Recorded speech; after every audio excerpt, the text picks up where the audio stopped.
Ele não quer ficar comigo não, porque ele quer ficar comigo. José, para de chorar, Valdivino. Dá um negócio pra ele brincar, Rafinha.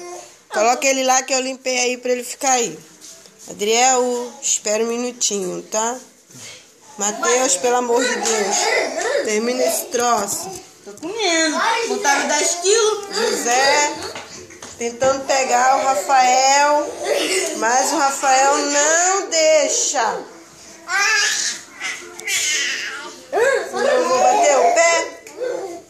Vacilou.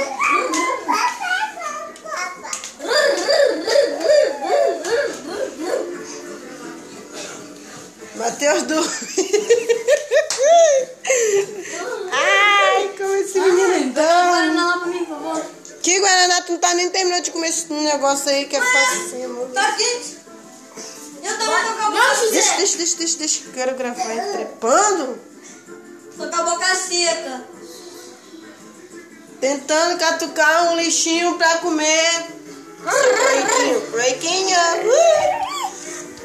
Bora, José. Cismou com o lixinho.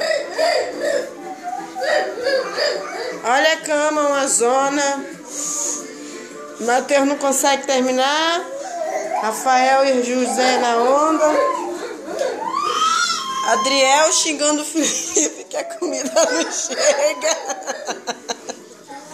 Ai, eu vou contar pra minha mãe aí. Tá me deixando com fome. Ô, filho.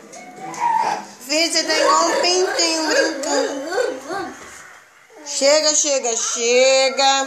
Tira a mão, Mateus. Come isso aí. Não, barulho me gravar. Eu não tô te gravando. Não, tá não.